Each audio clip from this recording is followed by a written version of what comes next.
So this is Beth Drucker and Kim Stone with Go Green, Illinois. This is our 73rd meeting where we gather with people in 35 different communities today to learn about a topic and to figure out exactly what we can take from this meeting back into our communities to make a difference. So we haven't done the topic of sustainable land and lawn care for 2 years, so we decided it was really important to revisit this area. We're going to be talking about plants, trees, birds, insects. We're going to compare groups that we can partner with, like Homegrown National Park, National Wildlife Federation, and Conservation at Home. We're going to be talking about how to host a plant sale, a sustainable yard tour, tree walks and bird walks, and work days. Then we're going to touch briefly on the growing challenge of private backyard mosquito spraying services that are cropping up more and more and more in all of our communities, and also talk about ways you can work with your local nursery to bring more native plants to your area. We're going to talk about some gas-powered leaf blower restrictions, but we're going to start this by introducing Liz Kunkel, head of Go Green Winnetka, because she's going to mention briefly about the fact that last week was Food Composting Awareness Week, and talk about the Patriot Acres composting facility tour, which is tomorrow. So with that, Liz.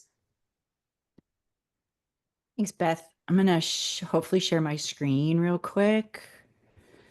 Slideshow. Come on, do it. Nine. Sorry.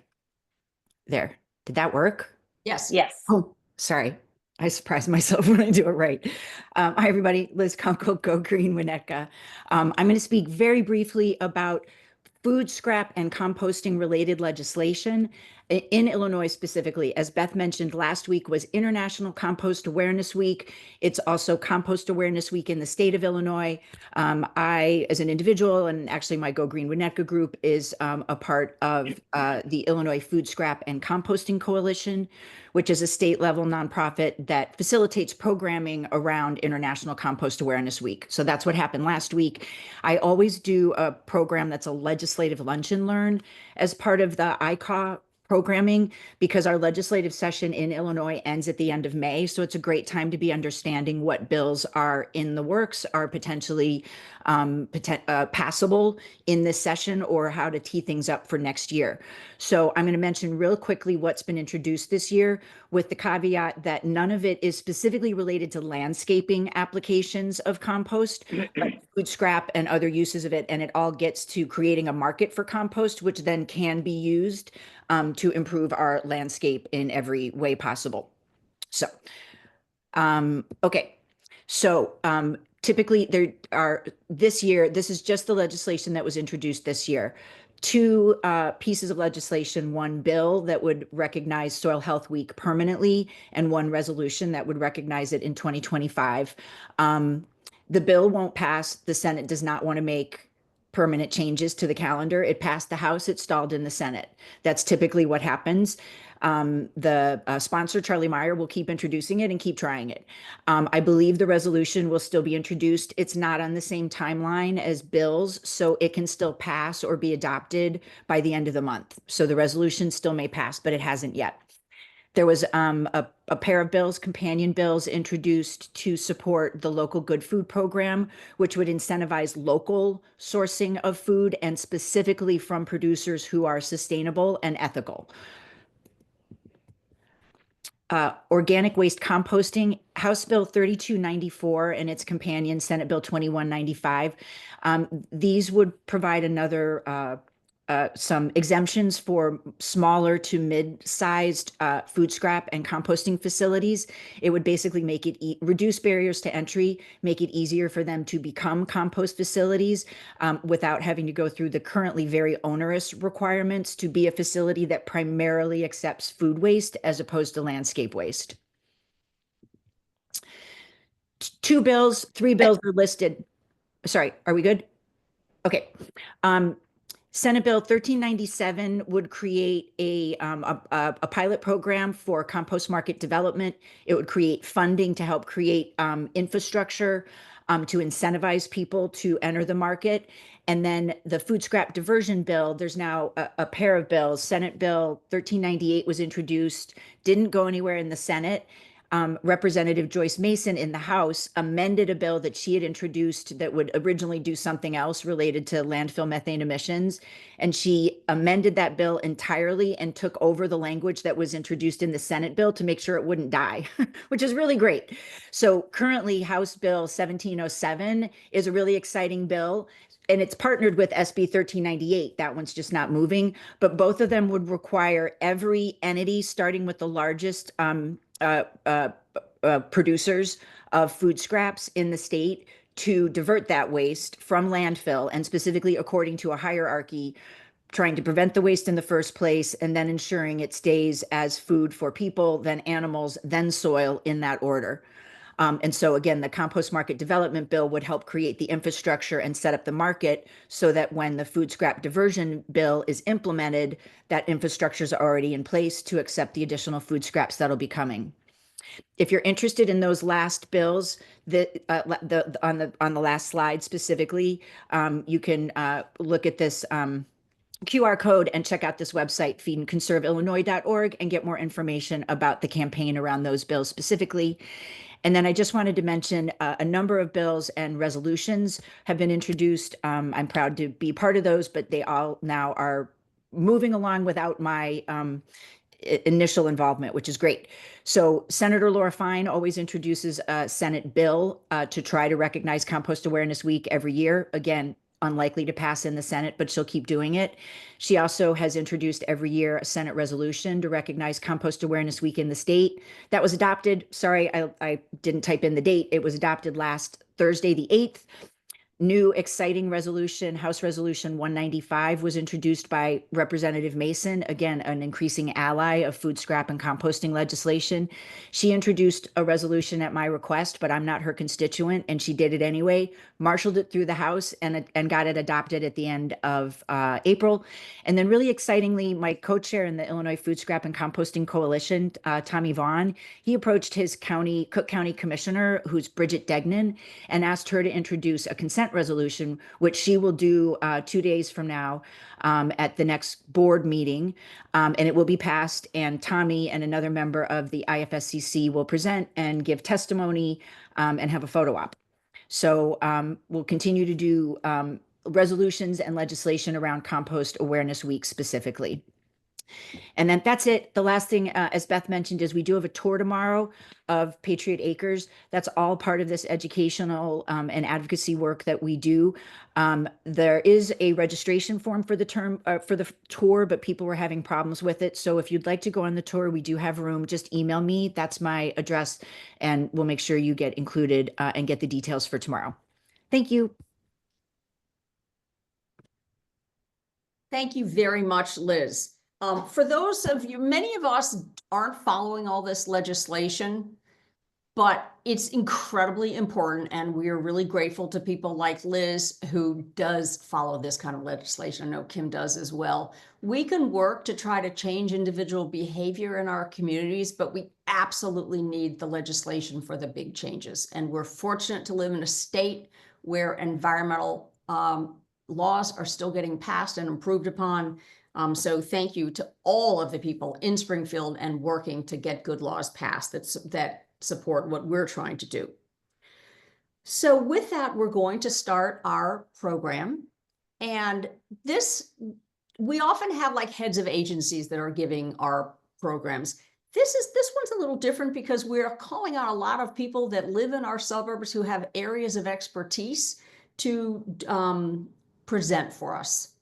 And that we have a wonderful lineup of speakers, and we're going to start with the big picture introduction given to us by Amanda Nugent. Amanda Nugent is a nature lover, passionate gardener, and she has become very interested in working yards that provide habitat that's so critically important. And she also has started a business so she could have a bigger impact. That's called Sweetgrass Gardens. And with that, I'm going to call on Amanda. Make sure you're unmuted, Amanda, and we'll get the big picture as to why is this topic so important. Thank you so much. Okay, can you hear me? Yes. Okay. Hi, everyone. My name is Amanda Nugent. My pronouns are she, her, hers, and I am, as Beth said, a passionate gardener for wildlife. I have been gardening since as early as I can remember, and I've always considered myself sort of a really proud defender of wildlife, a conservationist, a naturalist. But I always really thought of that in terms of the wild spaces that we go visit, the places far away, like the Amazon and our national parks. And I didn't really think about how important both my passion for gardening and my conservationism, how much they are needed to be one and the same. Until about 10 or 11 years ago, when I read Doug Tallamy's book, Bringing Nature Home. If you are not familiar yet with Doug Tallamy, I can't tell you enough to pick up one of his books. He's got at least 4 that I know of, including one that just came out. He also has incredible YouTube conversations and presentations. So again, check out Doug Tallamy. And reading this book quite literally changed my life. I, as I said, was this passionate gardener, but I thought that I was doing this great job by creating these beautiful gardens with all kinds of different, ornamentals that I liked and thought were really pretty. And I thought if the butterflies came, that I was doing my job as a good gardener. But what I've come to learn is that most urban, suburban, rural gardeners are actually, if not completely starving our wildlife, we are killing our wildlife just by not understanding what our wildlife needs. And we learn about ecosystems when we're in like 4th grade, but we tend to forget what that word means as it pertains to a homeowner. So if you look around, this is a pretty diverse group of communities, but in our area, most of our neighborhood looks like homes that all look a little bit the same. They're front yards. They're about 75 to 90% turf grass with borders of yews and boxwoods and hostas and vinca and euonymus and maybe a couple of daylilies and a Japanese maple thrown in. Well, that might be lovely, but it's actually an eco desert. Doug Tallamy would say that that kind of a yard might as well be a sculpture garden or a parking lot for the kind of habitat and support that it is offering to our wildlife. So understanding that, learning that in these books was really quite alarming. And so I did a deep dive for the next 10 years, and I'm continuing to, about what our local wildlife actually need to survive, and come to learn that I had been doing it all wrong. So, for example, I'm a huge bird nerd. Right now it's this mega spring migration of all our birds. But did you know that for one nest of chickadees to go from hatching to leaving the nest, they need to eat between 6,000 and 9,000 caterpillars or soft-bellied moths to leave the nest. So, and the adults don't forage more than about 50 yards away from their nest. So that means that your yard, your neighbor's yard, and sort of the 50 yards around you need to be feeding between 5,000 and 9,000 caterpillars. And most of those yards that I just described with the yews and the boxwoods and the Japanese maple are feeding maybe 100 caterpillars. So your yard can't support the birds if it's not supporting the caterpillars. And our native insects, our monarchs, our dragonflies, our fireflies are all co-evolved with our native plants to sustain each other. We all know that like our monarchs need the milkweed to survive, but most of us don't think about all the other insects between fireflies and bumblebees and all the other moths and butterflies. What do they need to survive?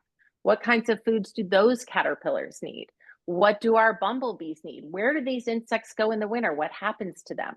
And once you understand that, you realize that most gardens and homes and parks and all that stuff are literally starving our wildlife.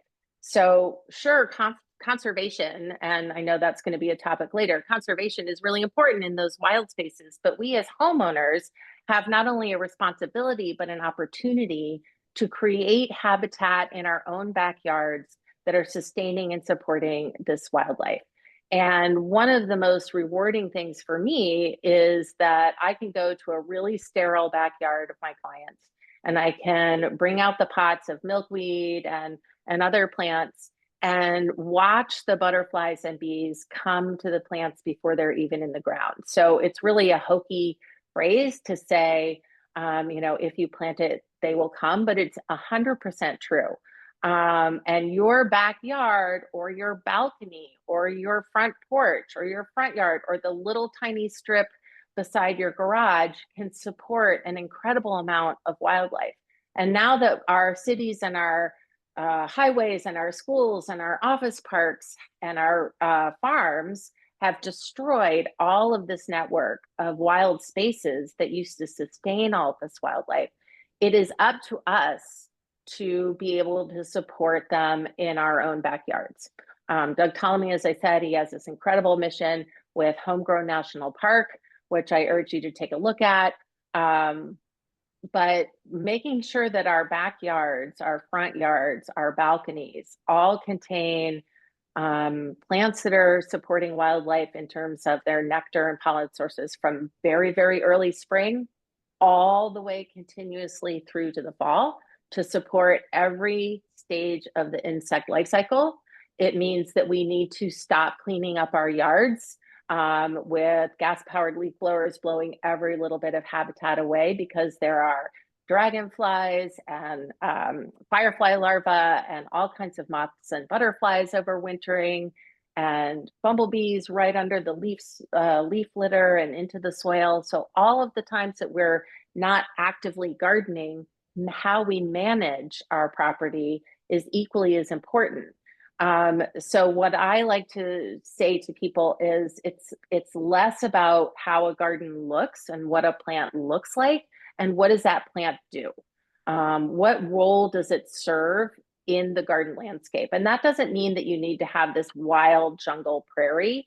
A lot of people think of native gardens as being a little bit messy or too wild and tall. But there's all kinds of really beneficial and keystone plants that are essential for maintaining a healthy ecosystem and all of these pollinators and birds and insects.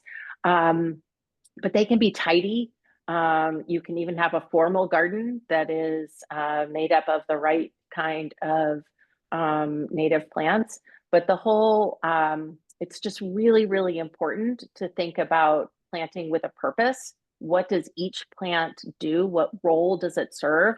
Whether it's a nectar for a hummingbird that's migrating up from the south, or different kinds of flower sources, different variety of sources for all of our different bees, and providing shelter for birds and nesting material for birds and all of those things. So it's really exciting to see the nature come to the backyard. I don't know where I am with my time, but I feel like I could talk about this forever. I think you could, you're at 8.5 minutes. So I think we need you to wrap up. Okay. So again, I could talk about this forever. I have a social media account on Instagram at AT Nugent 500, where I post a lot of information about different host plants and healthy yards, and share my photography, my macro photography, all about the insects that come visit. And once you start to learn about the different insects and what they need, you can better understand how you can support it and support them and a healthy ecosystem. And we can't live without the insects. It's not a nice thing to do. It's not like, oh, that's a great hobby. We cannot survive as a human race without the insects. So it is up to every single individual to figure out what we can do to support them in our own backyards. Awesome. Amanda, thank you so much. Could you tell us your Instagram account again, please? Sure. Yeah, sorry. AT Nugent 500. AT Nugent 500. It's an amazing feed. I learn something all the time, and it's also beautiful. So thank you very, very much, Amanda. Amanda's yard is also going to be on our yard tour. I'll be telling you a little bit more about that. But her yard is unbelievably gorgeous and also productive. So come see it July 20th.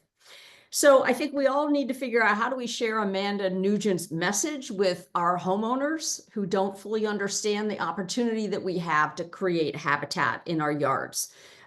She also mentioned that schools, villages, park districts, and businesses have wiped out a lot of the native habitat. One of the things that our groups can think about is, how do we go back to those institutions and get them involved in recreating the habitat that is disappearing so quickly?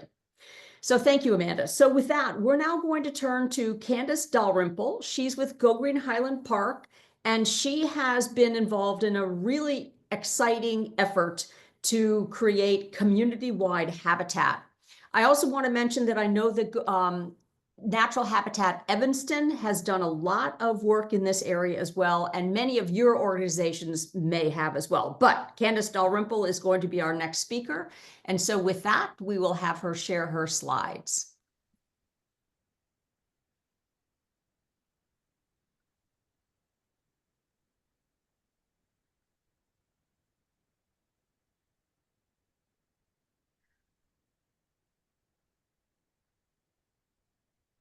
Okay. How's that? Am I Good. on your screen? Yep, Yes, perfect. it's Thank you. perfect. Terrific. Okay, well, thanks for letting me have a few minutes of your time to tell you about Highland Park's adventure of the last 2.5 years with the National Wildlife Federation. We became interested in the Garden for Habitat program that the National Wildlife Federation offers through communication with the Evanston folks that Beth just mentioned, and in particular, Leslie Shad. So I can't tell you how helpful she was and how appreciative we are for the assistance that she gave us. And I'll be mentioning her later. So what is the National Wildlife Federation's Garden for Wildlife program?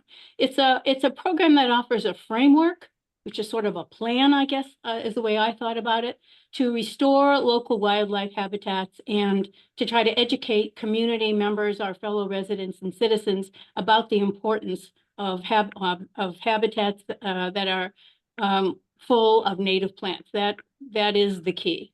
So the goals of this program are to increase pollinator-friendly habitats, to try to reverse biodiversity losses, at least at the local level, to reduce our reliance on turf as the default landscape strategy. And I know we'll be talking about that more, so I'm not going to go into a lot of detail on that in my slides.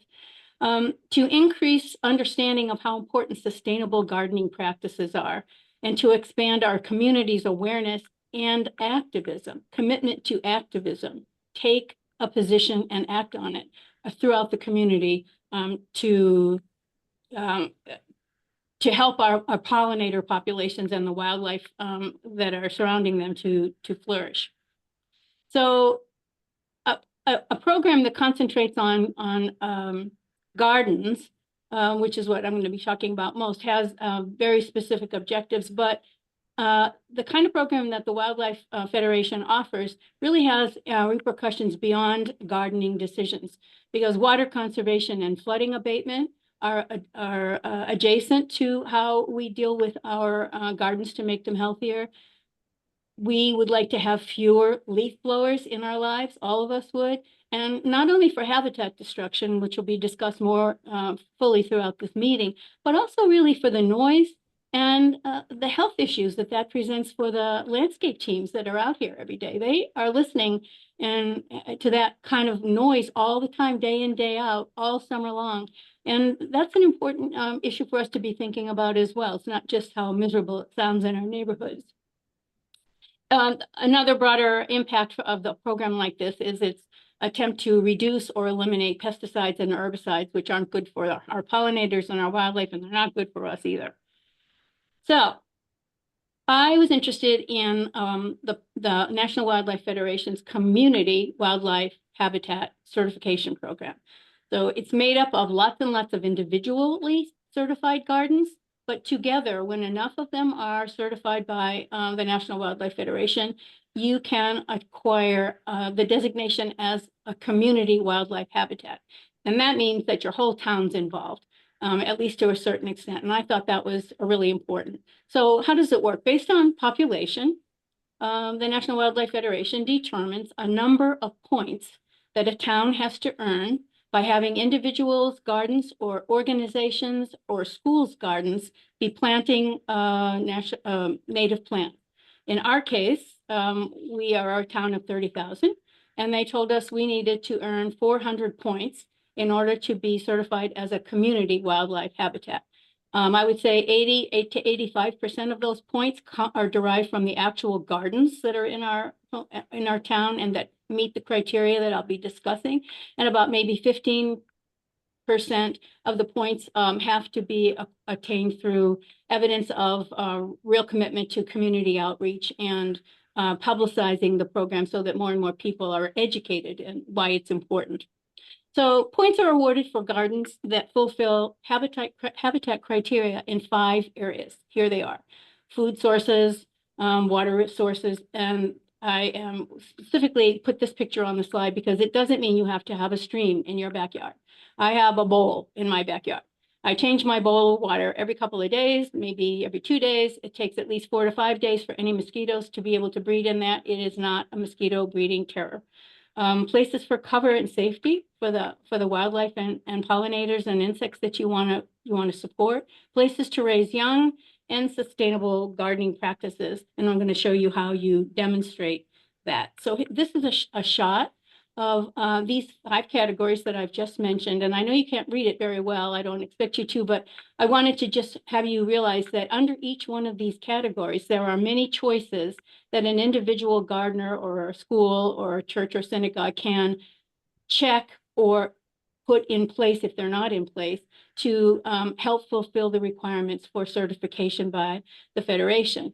Only a couple are required in each one of these 5 sources in order to become certified. And although obviously we would like to have many more than just a couple in each category, this is an easy opening door for people who might be a little bit nervous about how they get started and, oh, this is too hard for me, I can't ever do it. So here. Oh, I'm so sorry. Molly, mailman. This is a slide that has an example of how you would demonstrate to the National Wildlife Federation that your garden meets the places for cover requirement. Only two features are required. There are 12 examples here, and you would only need to fill 2 in order to demonstrate to the Federation that your garden is looking to fulfill these requirements. So what did we do to try to pursue this challenge of getting more and more of our gardeners, our fellow residents and citizens, to think about their gardens in terms of how they might fulfill more of the requirements for pollinators and other insects and wildlife to thrive? Here's what we did. We tabled at, seems like an unending series of community events. And I know you all know what the verb table means. My husband said to me, "You're using that as a verb?" And I think everybody in this organization knows what tabling means. We were in events at the library. We were at farmers markets. We were just about everywhere. We were at park district events. Everywhere we could set up a table with a tablecloth and a bunch of flyers and free seeds, we were there. And that is how we started to get our word out. We planted demonstration gardens. This is an example of one that we planted in front of our Stoopy cabin, our historic cabin in Highland Park. There's a little sign that's enclosed in something that's plastic, I'm sure, because it has to withstand the rain. Sorry about that. But what we were trying to do with this garden was demonstrate to people, you can have a very deliberate, intentionally designed garden using native plant that doesn't grow to 15 feet tall. You can have a short one, you can have a medium one, you can have a tall one. And we wanted to show people who were reluctant to get involved in native plants that there are choices to be made, and they can be quite deliberate. We partnered with our library. We offered resource fairs at the library. We ran a film at the library. In fact, one that Doug Calumet is involved in heavily. We worked with our librarians to build exhibits inside the library that people would see when they come in to get their books and bring them back. We were at story hours talking to people about, and their kids, about how important native plant gardens are with free seats. So we just got out everywhere we could think of to get in people's faces about this project. We made presentations before groups such as the Rotary Club and others to persuade them that this is something that they might find interesting to become involved in, and they answered with a resounding yes. We secured 2 grants from them, which were really important to us. They weren't large grants, but they were really important for us to be able to acquire the kind of resources we needed to pursue our program over several years. We wanted to have lots of free seeds. That means lots of envelopes. That means lots of mailing labels. We wanted to have some t-shirts that would have a fun kind of a logo that the kids in particular would find attractive. And we wanted to use the grant to help people underwrite their registration fees. When you are trying to get certification from the National Wildlife Federation, they ask you to pay $20 to become certified. And that's not a lot of money, but it can be a pothole. It can be an obstacle. You know, if you're worrying about, do I get new sneakers for the 3-year-old or do I send in this? We wanted to make sure that people weren't stopped because they had a $20 fee. We didn't want that to be an obstacle. And the Rotary grant was really helpful in helping us to do that. We started offering native plant garden tours. We did 2 in the last 2 years. We have a 3rd one coming up in the middle of July. And we hope that you will come in and see us. We will have a lot of social media announcements with more detail and pictures of what we plan to show a little bit later in the summer.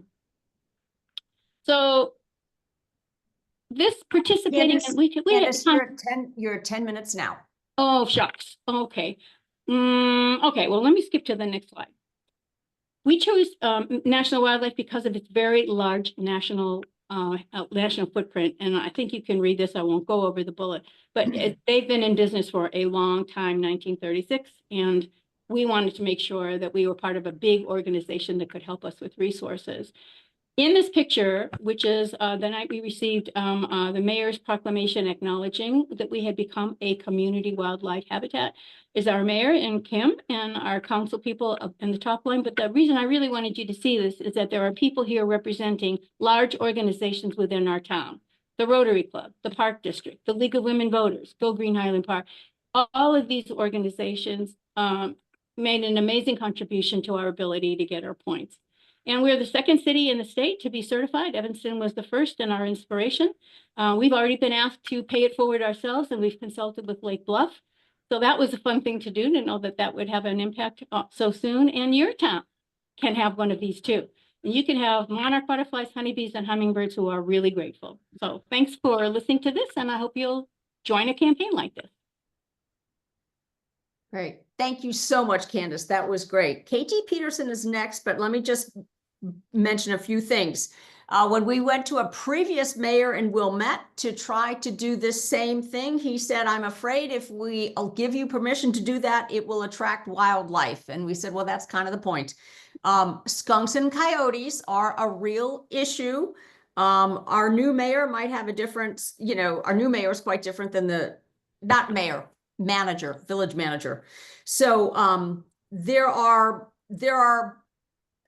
some hurdles to get over. Not everybody appreciates attracting wildlife, but what Highland Park has done shows how important partnerships are, but also the fierce focus and dedication that Candice and her team did. They just never gave up. They worked so hard to do this. Now, there's a similar effort happening in Go Green Des Plaines, but they're using a different method. They're partnering with a group called Conservation at Home. So we wanted to give you another idea of something that your group could do. So KT Peterson from Go Green Des Plaines has 5 minutes to tell us why they chose Conservation at Home and what progress they're making in their town. Thank you, KT. Hi, friends. Can you see my screen? Yes. Good.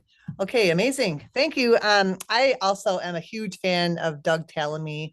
During the pandemic, I was listening to one of my favorite podcasts, In Defense of Plants, and Doug Tallamy was a guest speaker on that week, and I picked up one of his books, and my life has been forever changed. I first was introduced to Pam Carlson, who is in Doug Tallamy's book, who lives a block away from the I-90, and she's right under the path of O'Hare Airport.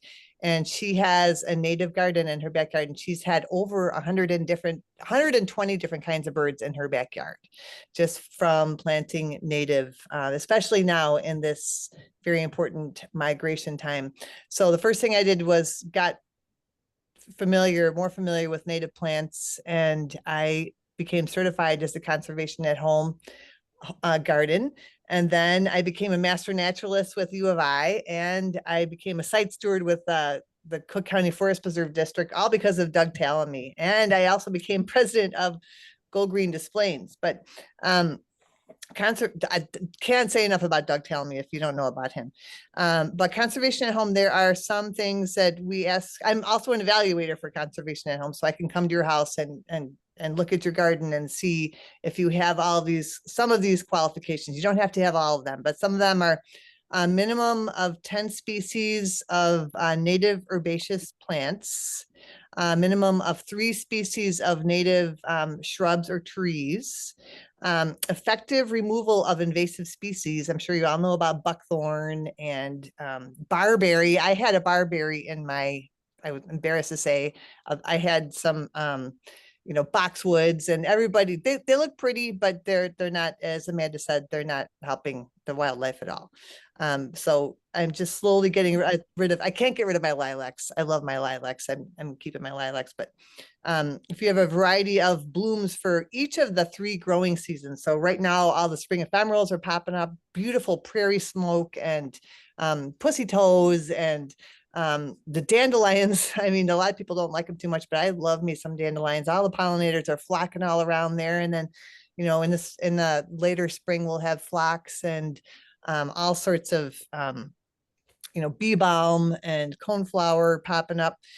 We also want to be providing habitat for decaying wood and thickets.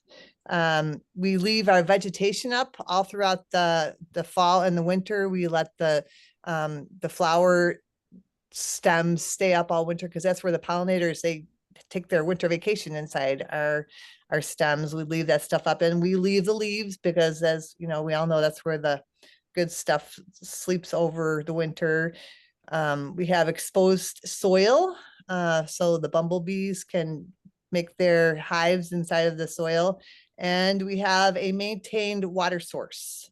So if you don't have all of these things,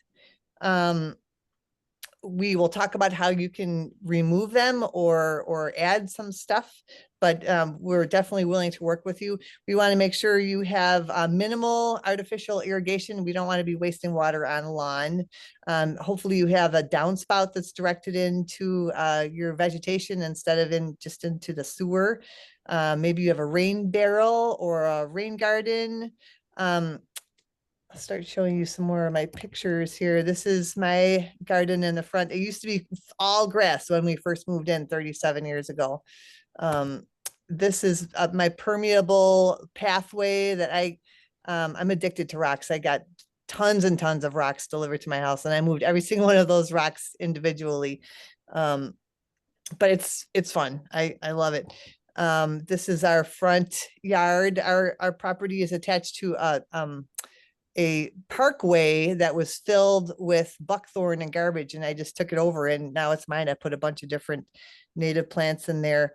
Also, we want to make sure that you are not using any herbicide or any sort of poison on your minimal lawn. You have an active management of your native landscape. We don't want it to be sloppy looking, because people will walk by and think that you don't care about your lawn. We want to make sure maybe it helps if you edge your gardens. There's a really cool tool out there that you just dig into the side of the garden and you flip over the dirt and it makes it look much more manicured. we don't use, as I said, any sort of chemicals.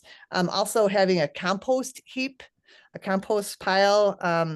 I have the coolest process to get rid of my grass. I just use old cardboard and put it on top of the lawn, and then put out my compost on top of the cardboard. And in the spring, it's magically fluffy and delicious. The soil is so gorgeous just if you let the compost cook on top of the cardboard for over the winter.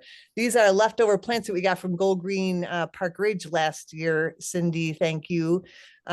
We planted these in a school. We're working with District 62 to have conservation at home prairie school at Cumberland School. So these are all left over, and we planted those there. This is my front garden.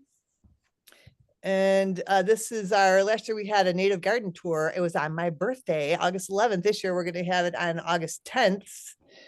We were very happy to be working with U of I. They printed up all these signs for us. If you go to Conservation at Home, U of I is very supportive, and the Forest Preserve District, they help a lot.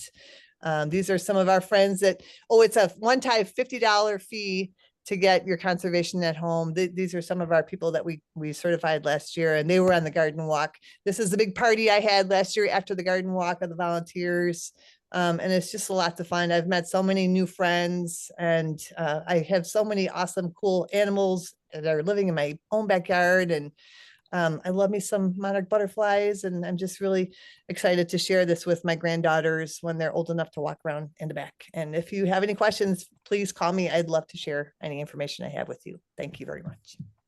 Great. Katie, thank you so much. I think the signs that help people understand why a yard looks in their mind a little messier than normal is really important. Amanda has a lot of wonderful signs. Wilmette has a village created sign to designate a habitat yard. So that helps people, gets the word about that this is a movement that's catching on, and that they can be part of that as well.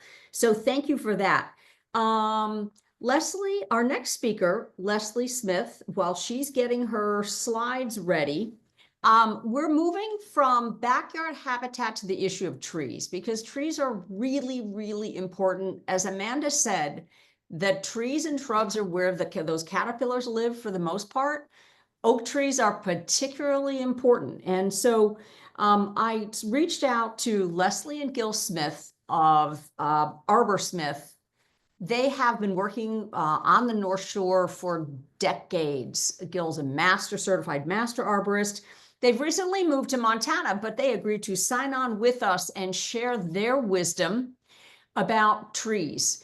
We know that to plant a new tree and get it to grow into a mature tree takes years, if not decades. That's why protecting the trees we already have is incredibly important.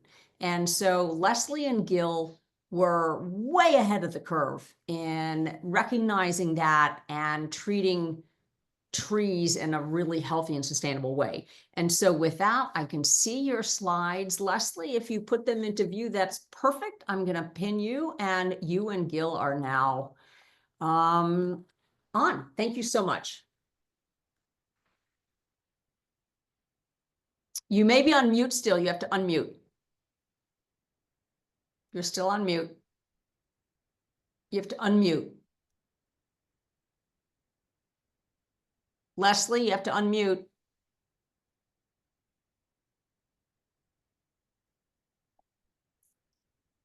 Kim, can you unmute her? I'm going to try. Leslie, you're still on mute. All right. There we go. There we go. Thank you. All right. Okay. Our talk today is about, we call it the dirty little secrets of trees. And it's really what every tree wishes every designer and landscaper and homeowner knew about it. And we're covering a lot of ground, so hold on to your hats and we're going to go. All right. We're having Dr. Seuss help us today with his character, the Lorax. Gilbert and I have been called the Loraxes of the North Shore. And everything we're going to be discussing today is really about sustainability so that we can sustain the long-term health and beauty of our woody landscape plants. Trees are the bones of the garden. It's really, a healthy tree can bring in all kinds of wildlife. And bur oaks, or oaks in general, are some of the most productive species for bringing in wildlife. They support hundreds of different species. So although you're going to be getting a lot of information in a short period of time, I want you to keep an open mind. We're not naive. We know that there are difficulties out there in trying to do these things, but we speak for the trees. So, dirty secret number one is that every tree has roots, but so few people know where to find them. Trees grow differently than most of us think. Most of us have seen images like this that demonstrate where tree roots are, but there isn't anything that could be more damaging as far as our perception of trees and tree physiology than this image of a tree. Roots do not grow deep into the soil. And there are millions of images with trees and their roots that look like this. It may be pretty, but it's art. It's not reality. And I'm an artist, I get that. But we think that these concepts come from what actually happens on a seedling tree, that the roots below the ground take up as much space as what's above. But that's not what happens as the tree matures. This is an accurate representation of a mature 70-foot tree in its roots. Roots can extend as much as 3 times the branch spread of a tree. The important thing to understand about that is that it makes a difference with how we treat the ground underneath a tree when we know where the roots are. Even the tallest trees have relatively shallow root systems. The giant sequoias and redwoods actually have roots that only go as much as 5 feet into the soil, and they're 350 feet tall. The trees around the North Shore and in northern Illinois, 90% of a tree's root system is in the top 6 to 8 inches of soil, which really affects the way we handle the trees and the soil under it. And the reason for that is primarily that tree roots need oxygen and carbon dioxide exchange. So when you're talking, everybody's talking about removing grass, it's one of the most effective ways of keeping your trees healthy is removing grass and putting them into their native environment. Okay, so we have hundreds of photographs like this that illustrate that roots are close to the surface, just in case you didn't think we were telling the truth. So these trees have fallen over and they don't have giant tap roots coming out the bottom. The roots are close to the surface. This is a bird's eye view of a tree with its root system. It's not a green eyeball, but it shows you that if you dig a trench underneath the tree, the green area is actually the branch spread. The black roots are indicating how far out those roots can go. And so if you dig a trench for a sprinkler system or electrical, or put in a building close to a tree, you can see how much damage it could do to the tree. So we have to ask ourselves these questions. Gil and I have been asked questions about how close can I get to the tree without doing damage.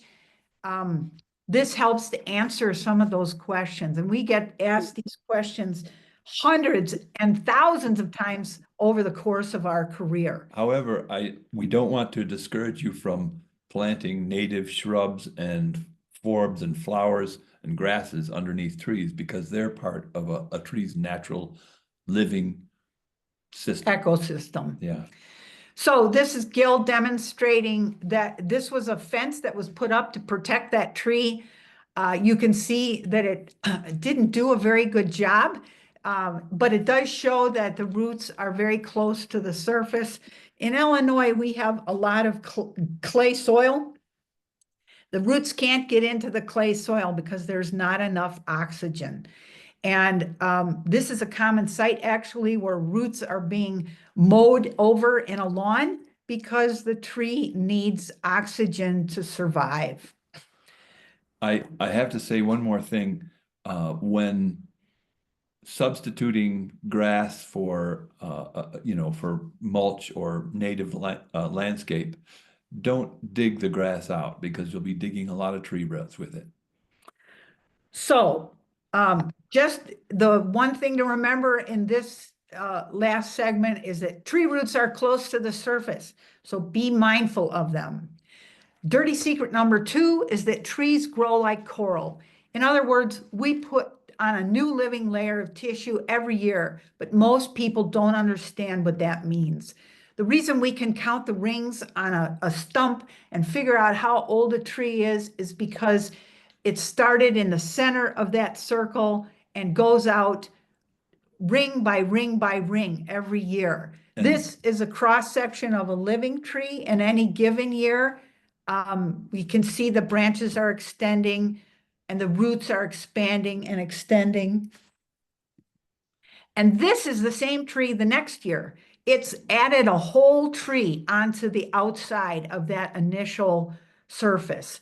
And it is really like a new tree because the only living layer is just beneath the bark. That's why we can count those growth rings.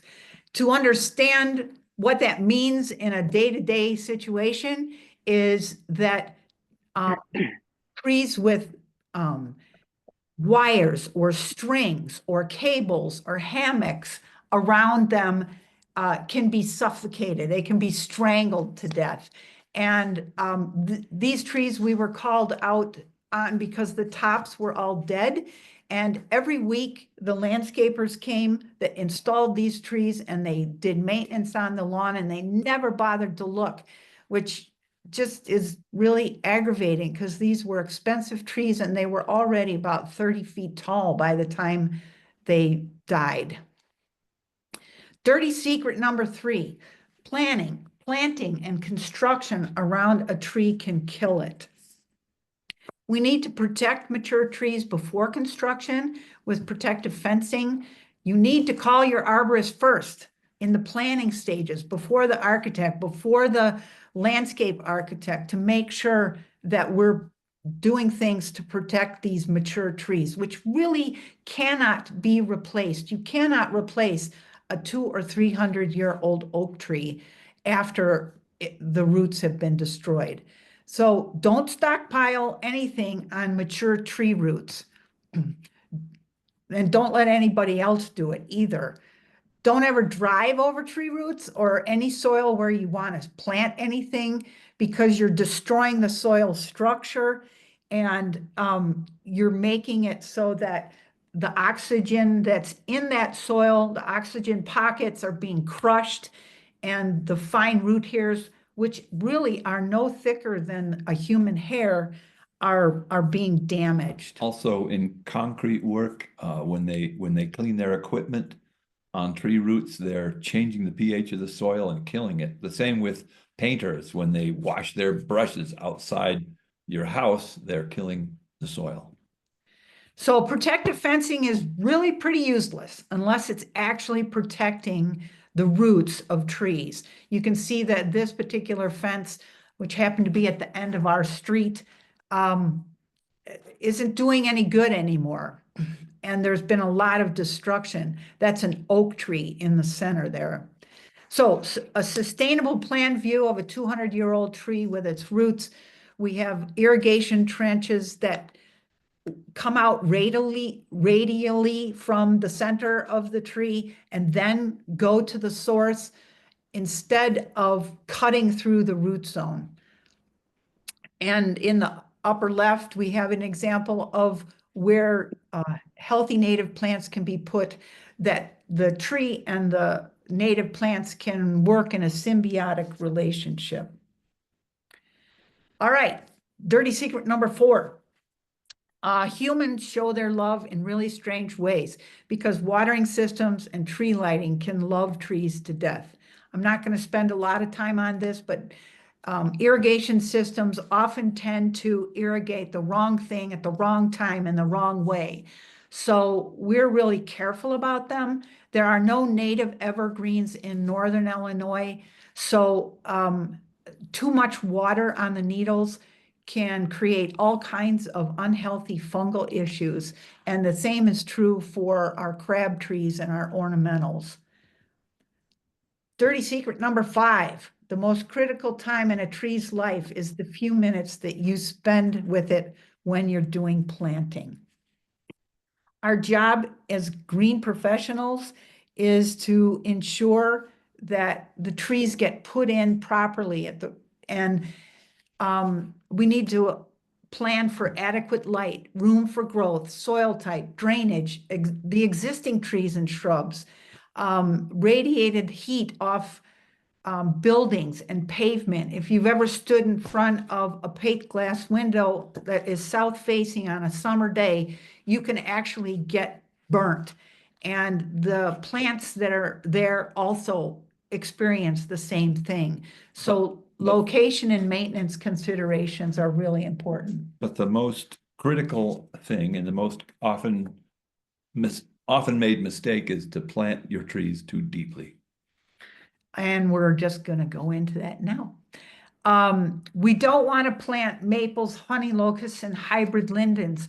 Not that we don't love those trees, we do, but they have been overplanted, and the way that trees get propagated is asexually, which means what we're planting most of the time are clonals.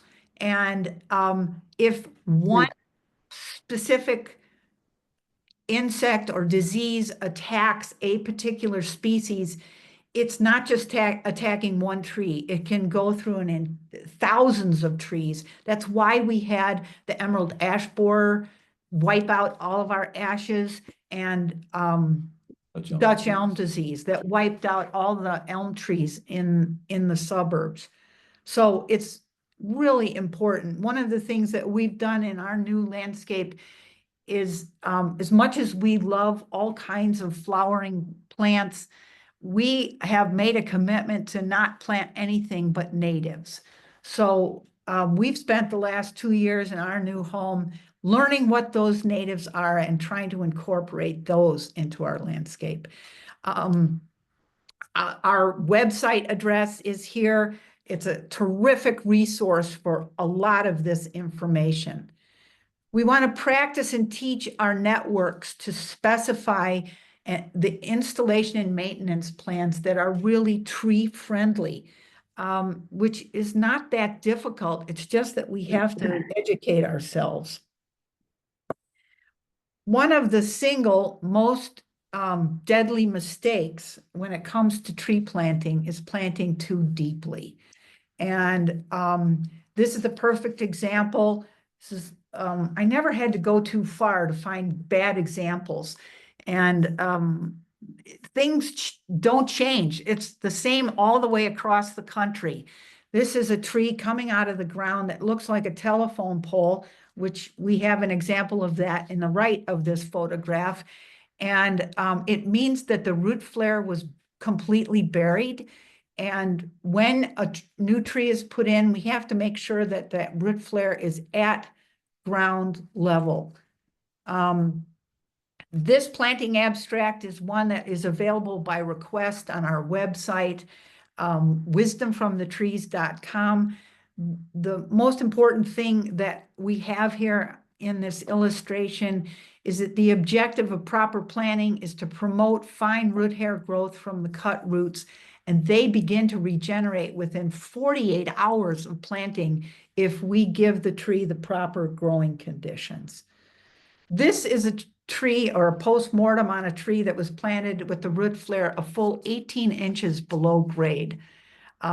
Nobody ever dug down into the ball to find out where the root flare was. And this was put in by a very well-respected landscape architect, but the roots were buried in the ball and they never had a chance to breathe or thrive or survive. Even on a young tree, the roots are close to the surface. There's no taproot onto the bottom of this tree. That's where the ball was. And let me tell you, folks, plastic twine and metal planting cages will never, ever biodegrade. This is a dead tree, and the client was told that the strings and the basket would rot away. Well, the tree rotted away before they did. So, dirty secret number 6. Mulching is the single most beneficial thing you can do for a tree in an environment with people or in a suburban environment. And a lot of the speakers that came before us are talking about the importance of not blowing your leaves away. When you mulch underneath a tree, you are providing habitat and places for the duff and the detritus from the tree to land where it doesn't have to be cleaned up. It can sit there and make all kinds of wonderful habitat for all the wildlife.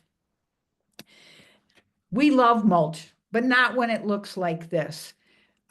This is actually a tree in Northfield. We watch this happen every spring. And this is a tree in Wilmette on the street I grew up on that used to be lined with all American elms, and now they've been replaced, and a lot of the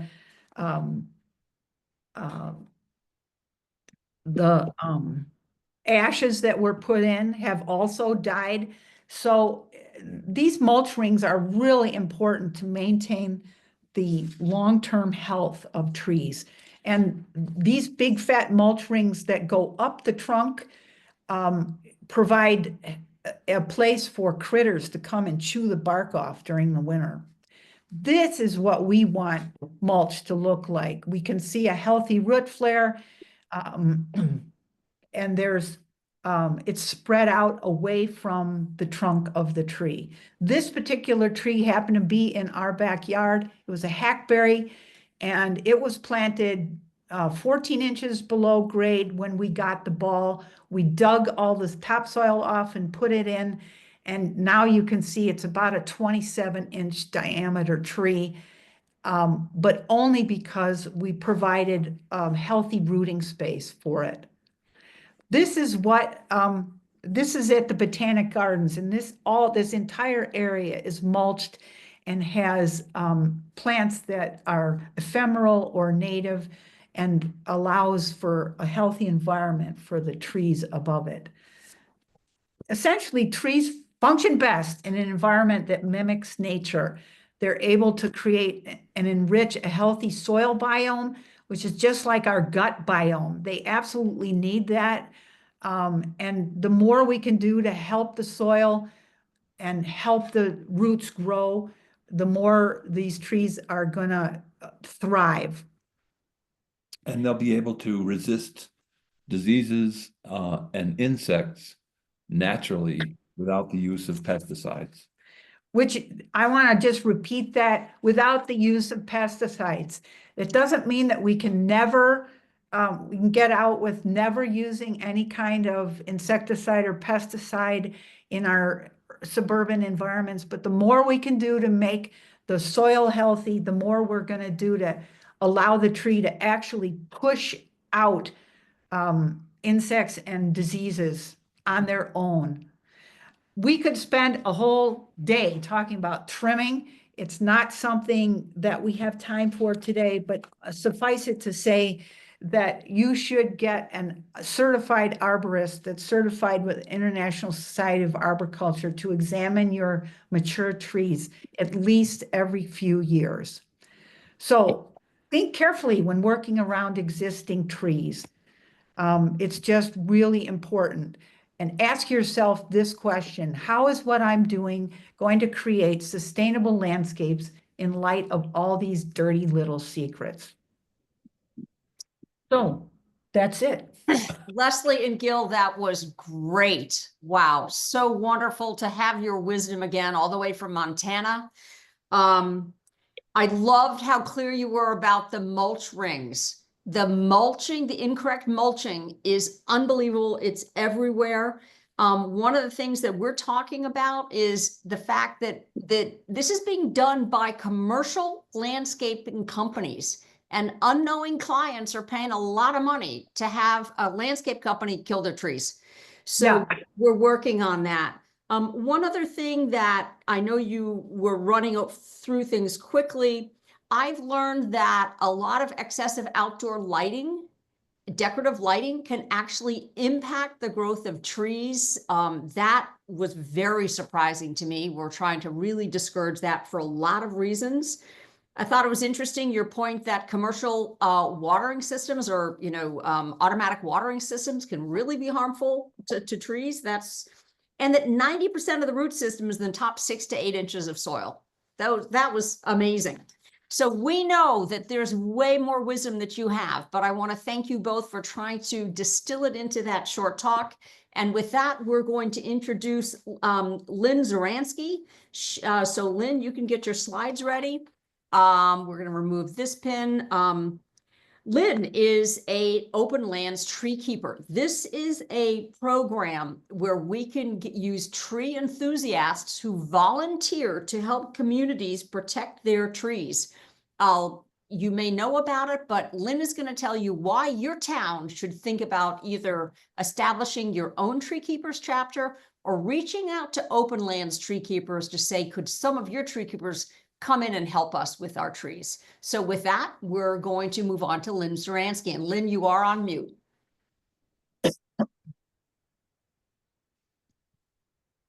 Okay. Uh-oh. Good. Thank you, Beth. Hello, everyone. I am Lynn Zaransky, and it's great to be here today. I saw in the chat that there's a fellow tree keeper on the call, so hello to you. It's perfect to follow up Leslie and Gil's presentation, because how do you take all of that information, as Beth said, and put it in action in your community? Open Lands is, for those of you that don't know, we're a non-for-profit organization. We've been around since 1968, based in Chicago, and our mission is to protect and restore natural and open areas. I am tree keeper number 1875. We are a growing army of volunteers. There's about 2,100 of us now. And to become a tree keeper, you take a month-long course. It's about 8 to 10 classes. It is taught by certified arborists. At the end, there's an exam, and then you are let loose to go out into your community, and your job is essentially to volunteer where you live and help steward the tree canopy.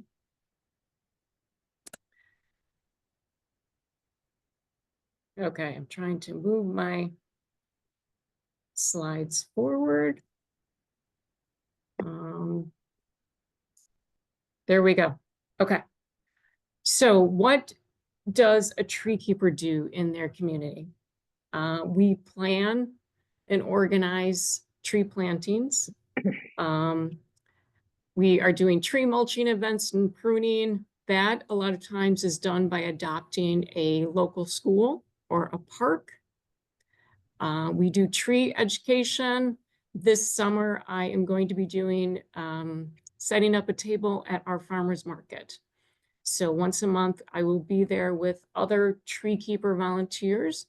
And our goal is really to explain the proper mulching that Gil and Leslie explained, the proper watering.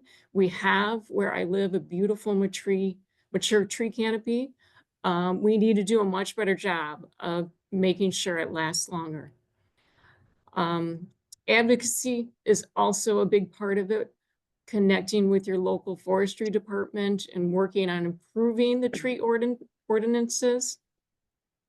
Tree walks. I have been working with my local Go Green chapter, and we have started a tree walk initiative approximately once every quarter. We are doing tree walks in the community through the library, park district, etc. And then tree inventory. So the courses are held 3 times a year. The course is coming up for the remainder of 2025. In July and August, we have a Spanish speaking course.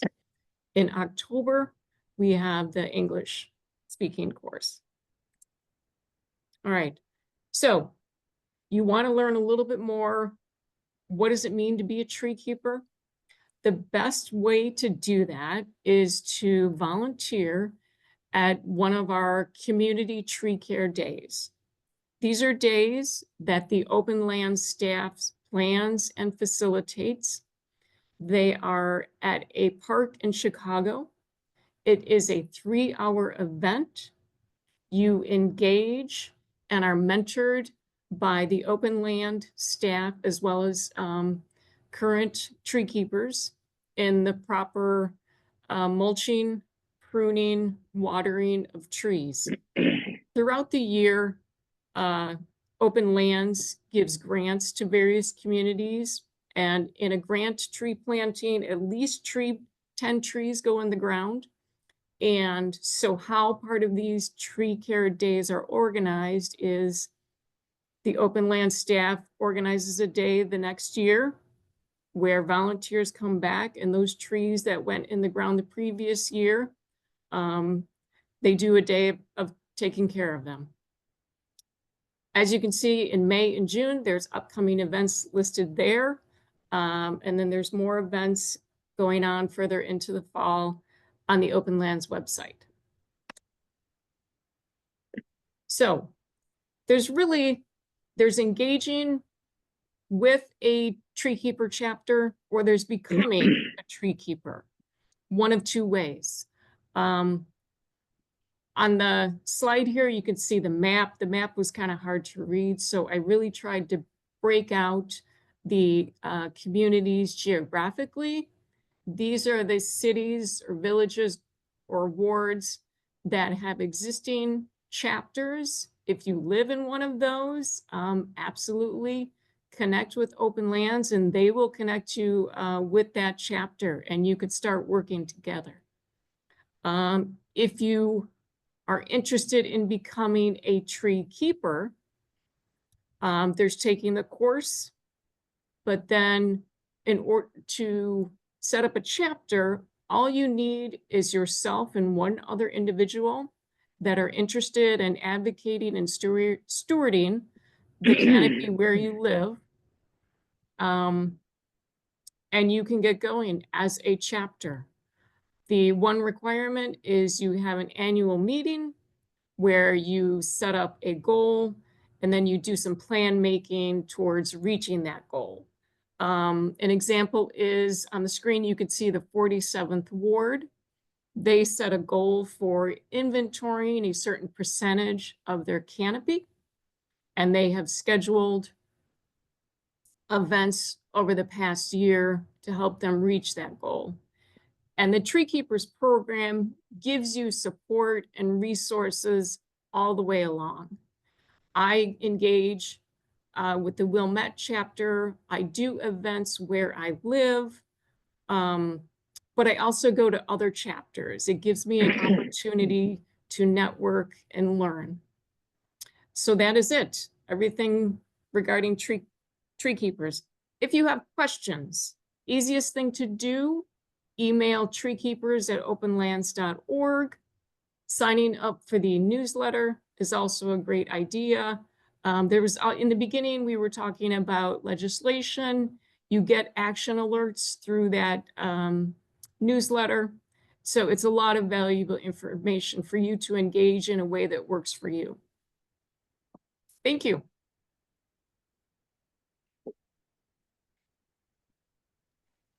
Thank you so much, Lynn. That was great. Now I have to share, I am the final speaker. Everyone had great presentations. So we've gone a little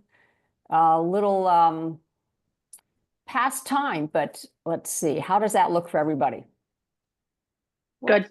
Okay, great.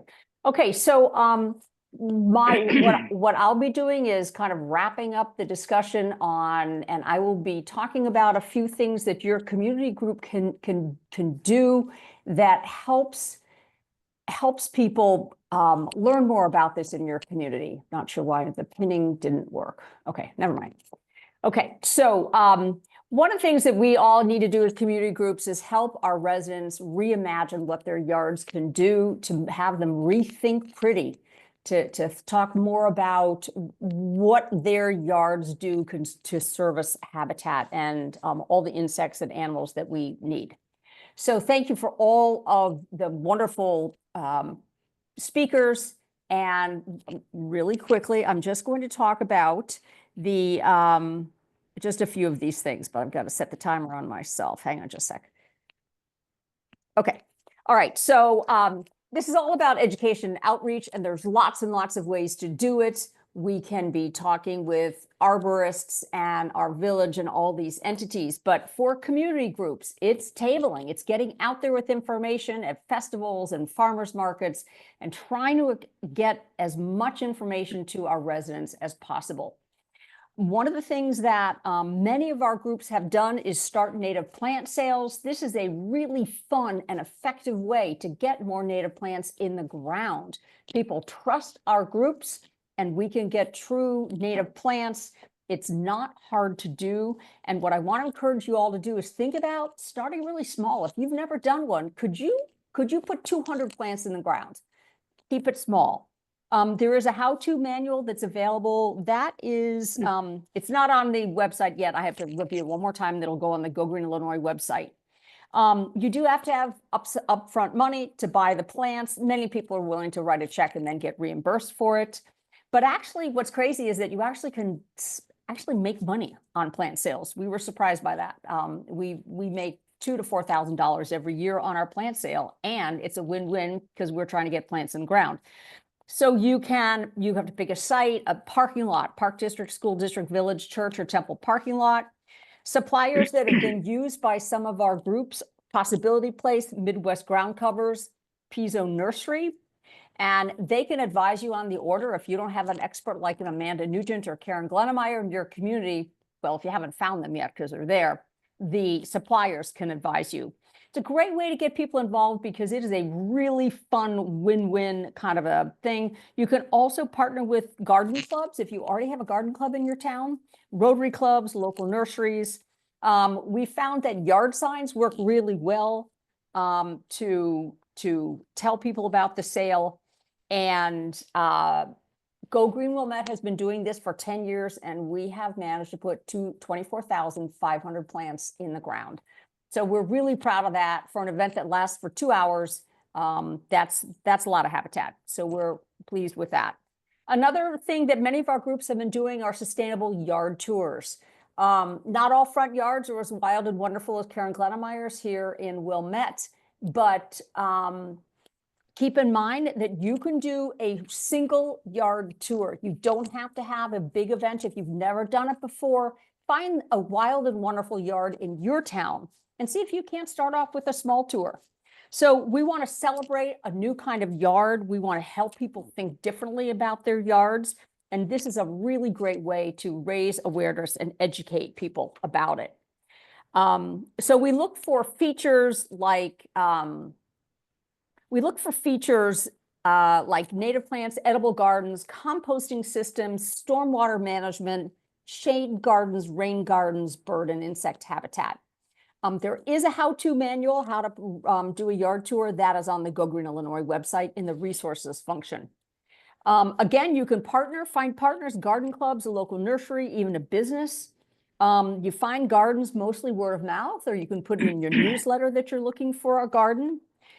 This is a very low cost event. Literally, the only thing you have to pay for is maybe some yard signs, a little bit of marketing, but it is not an expensive event, and it is very, very, very popular. We don't charge. Many yard tours or garden walks have always been fundraisers. We want every single person to come and enjoy our tour and learn from it, so we do not charge a penny. No one has to pre-register, although some groups do free pre-registration. We'd also recommend that you consider videotaping the yard so that the homeowner can share their knowledge with people after the fact. This is really important. Go Green Will Met has done this since COVID, and they're all available on our YouTube channel. There's some very good ones done that star Amanda Nugent. So if you go to YouTube, search for Go Green Will Met, you'll see lots of our yard tour videos. And also, this is just our poster. Gives you an idea of, we very quickly make posters using Canva that gets the word out. More and more groups are using QR codes, very handy. So hosting a tree walk in your village is really easy to do. And you get a tree keeper or just someone who's knowledgeable of trees, rope your forestry department or park district in. That's always terrific. We never know whether weekday works or weekend. If you can offer 2, that's helpful. But surprising number of people show up for guided tree walks. So we hope you'll consider that in your town. Bird walks are a great way to let people understand why habitat is so important. And there's not a birder that doesn't realize the importance of protecting habitat. So if you can get people excited about birding in a forest preserve or a big park in your area, and talk to them a little bit about what are you doing in your yard? Join us on our yard tour. You can get more native habitat in the ground if you do tree walks and bird walks. So quick update. We've heard about leaf blowers. You can see this go electric or use a rake is a sign that Go Green Met made a while ago. But one thing I want to start out with is the industry is trying to make electric leaf blowers as powerful as gas leaf blowers. So the good news is they won't be burning fossil fuels and they won't be as loud.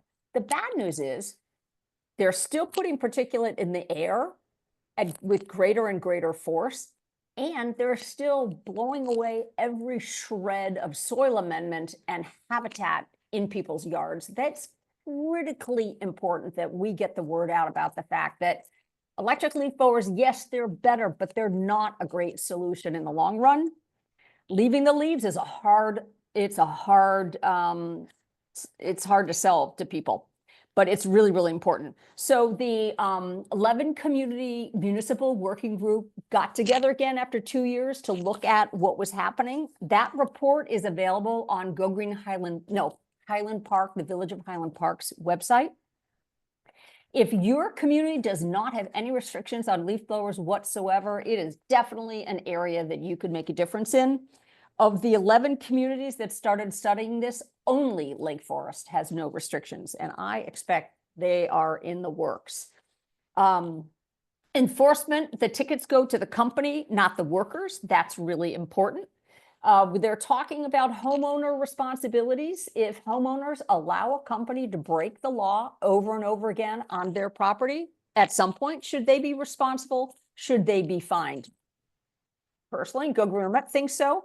But I don't know of a community that's started fining homeowners, but they should not allow a company to break the law on their property. So public education is something that falls really into with our community-based environmental groups. We can work on that. And again, we have to help people rethink pretty, change that idea that every property has to have that pristine, blown clean look. Next thing quickly I want to mention, you can't read this flyer, but I just wanted you to see that it exists. And this is based on an earlier program from Go Green, Illinois. There are more and more people that are hiring private backyard mosquito spray services. There are very few restrictions on them or laws. There was a bee bill that was passed, championed by young Scarlett Harper. Many of you may have seen her. She, as a 12-year-old, was brought in as a speaker for our meetings. So there is a law that restricts it a little bit, but truly these are very harmful to insects, to habitat. And so we worked with the North Shore Mosquito Abatement District, and with a lot of encouraging, they finally came out with fact sheets about barrier treatments that indicate that not only are they not that effective, but they're poisoning a lot of things along the way. And most importantly, they are creating chemically or insecticide resistant mosquitoes, which could be extremely problematic should we ever have a really serious outbreak that has to be addressed. So again, this is a hard one, but we're hoping that this trend toward using backyard mosquito spray services is going to stop. And then the final thing that I wanted to do is just mention that we have recently, we're in discussion with our local nursery. All of you in your communities, you know where most people go to get your plants. You have an opportunity to meet with the owners or the managers of those companies, hear whether or not they're trying to work on any sustainable or native habitat projects. And then you can suggest some important things that we've suggested to our local nursery chalet, that they dedicate a section, not in the far back, but a prominent section for natives only, that they get true natives in addition to the showier cultivars, that they provide small sizes, small affordable sizes in addition to the big ones, that they have trained staff, that they don't use neonics or don't allow it on any of the plants that they bring in, that they stop offering invasives like Japanese barberry. Some of our worst invasives, lesser celandine, purple loosestrife, were all sold commercially originally. That's part of the problem. They need to offer alternatives to natives. And this was a great suggestion by Amanda Nugent, that if they provide lawn care or this is an idea for any lawn care company, they should be offering the sustainable yard care package in addition to their standard. And a Go Green group can help them develop what would that look like, so that people could just check the box. I want the green lawn care. People would do it if it were easy to do. And because they would use less input, it might be even less expensive. So, and we'd like all nurseries to reduce their marketing of harmful herbicides, pesticides, and fertilizers.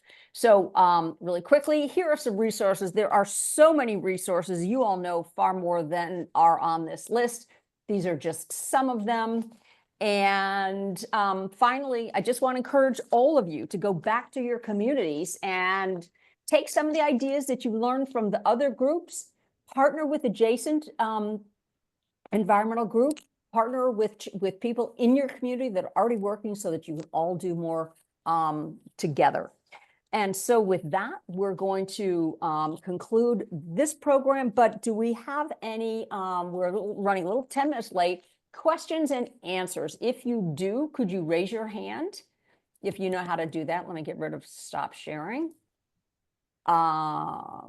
So if anyone has any questions and answers for any of our speakers, we should have been reminding you that that's a possibility. Although Lynn had to go, so. Okay, Lynn had to go. Yep. And while you're all thinking about your questions, Doris St. Clair, we're going to call on her first as one of the community speakers. She wanted to tell us about some habitat related stuff on the Green Bay Trail. Hi, thank you. Can you hear me? Yes. I was going to say a bunch of things that people already covered so well. Thank you for our speakers. I think the biggest thing, Green Bay Trail is an abandoned rail trail that's next to the Metro, spanning from Highland Park to Wilmette. We are working on repopulating the Glencoe and Winnetka area with native plants. And part of our mission statement, hold on a second, I have to read it. The importance of connecting individuals and communities with nature and its beauty to enrich their mental and physical well-being. And excellence will come from developing public and private partnerships which value green space and fresh air. We are trying to implement that by developing very friendly relations with our municipality, Glencoe and Winnetka. And in the new book, I know it's backwards, How Can I Help from Doug Tallamy, has a whole section on how can I help with my municipality under municipality in the glossary. And some of the subjects are changing the landscape culture, city code challenging native plants, embracing native plants, and planting health strips and street trees. So it's a great source for working with your municipality. And we do that through programs working with the Park District and the village, and we endear ourselves to them, and they in turn help us by paying for programs. And it's a great way to get the word out. And that's the second thing, we really need to get noticed by the community. There's people who live within a mile of the Green Bay Trail that don't even know it's there. So part of our drive is to be seen. And we do that through a lot of the things other people are doing, farmers markets. We had a bird walk this month. We had a forest bathing class, and we partnered with the village. The bird walk was with the golf course in Glencoe. And we're doing presentations with the library, Earth Day cleanup, you know, the usual stuff. So I think it's really important to go to village meetings, develop a relationship with your village folks. And I think we're getting a lot of feedback from that from the community. So thank you.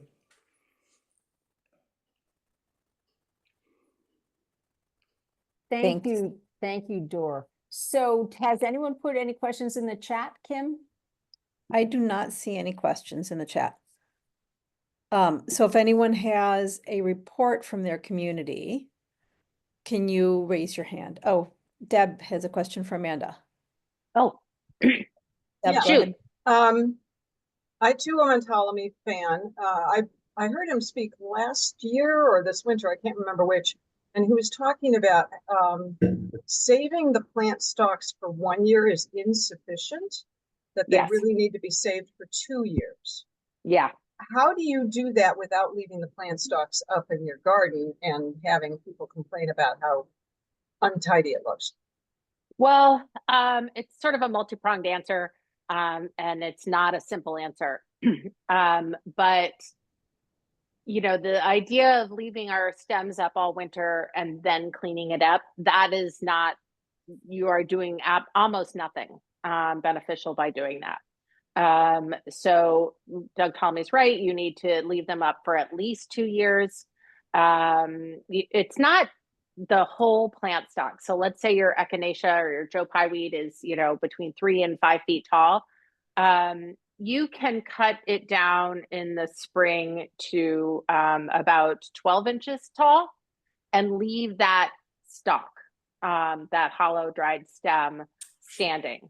That stem is going to very soon be covered by the leaves of the new growth, and you will not see it. It should not be thought of any differently as all the hydrangea sticks that we see in the spring, right? Where, you know, it's just woody stems until the growth starts to grow and hides those stems. Sorry for my dogs. But so the stalks of the dried stalks of our stems will be covered by the New Year's growth at some point. You won't see it anymore. So that's one.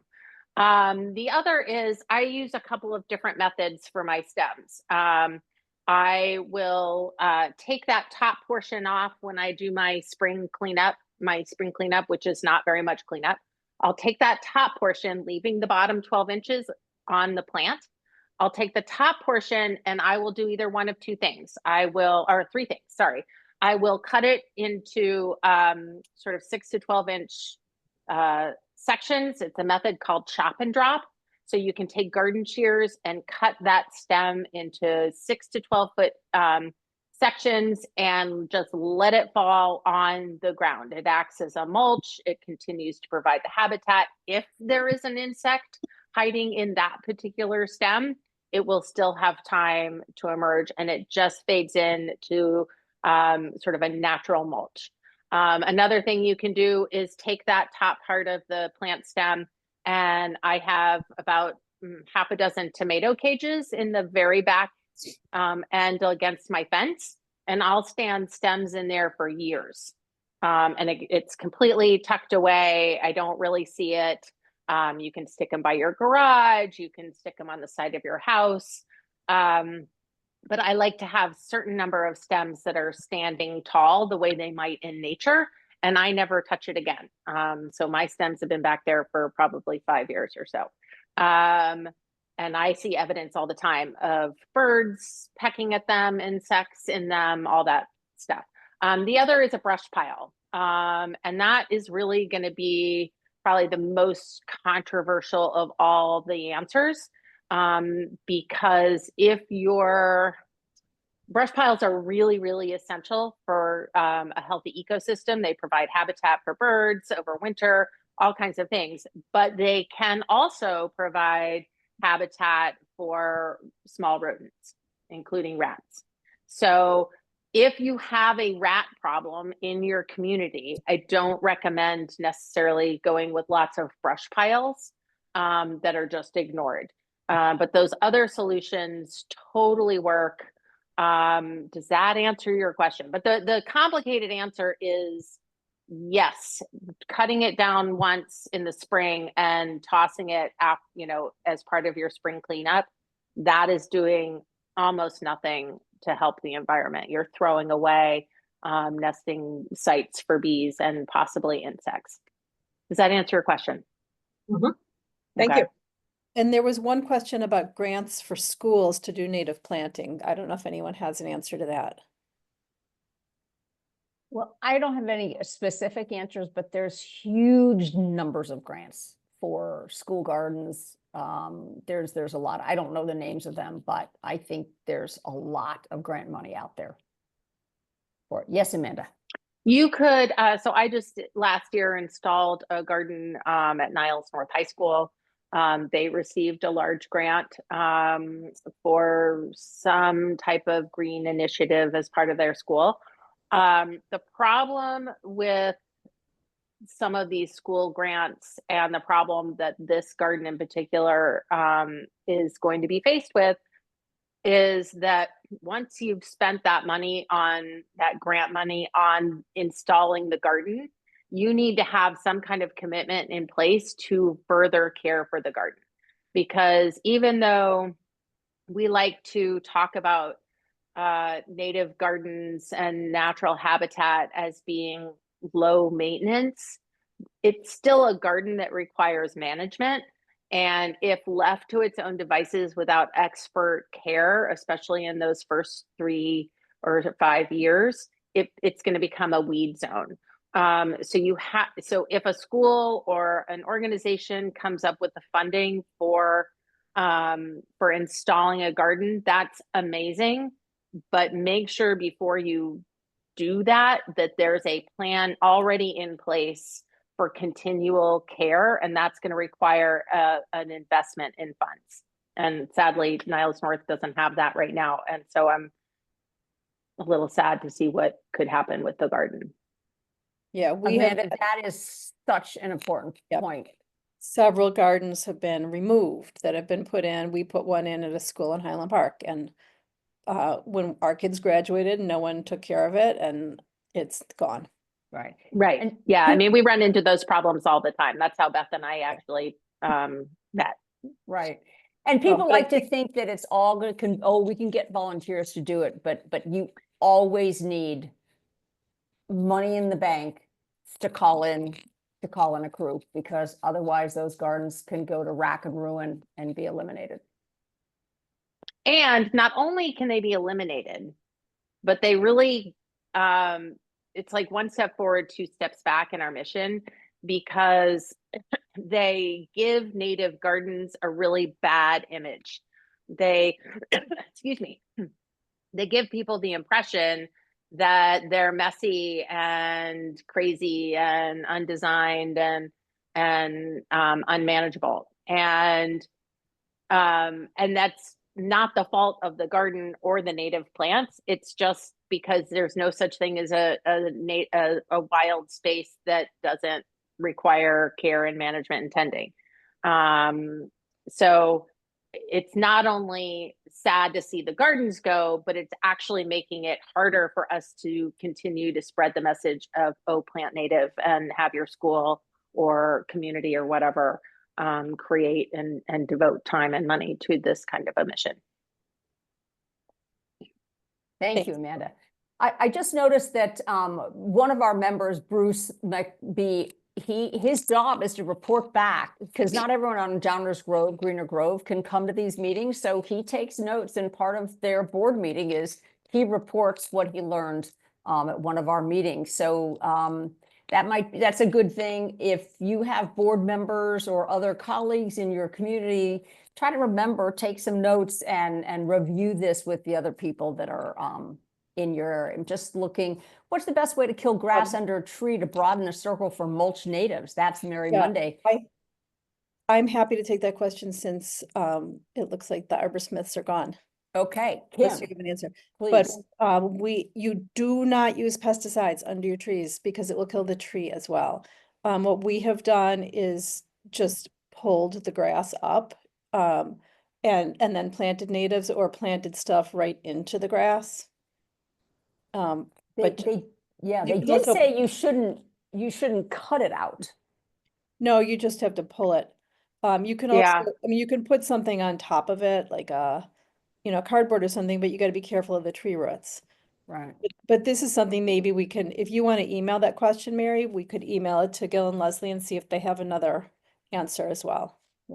Amanda, Yeah, what the thoughts did you have? solarization, I was just gonna say, exactly follow up to what Kim said, but some of the other alternatives for removing sod is sort of the smothering technique and solarization. And I would say that neither one of those is really great for tree health. They're fine, and really not great for soil health at all.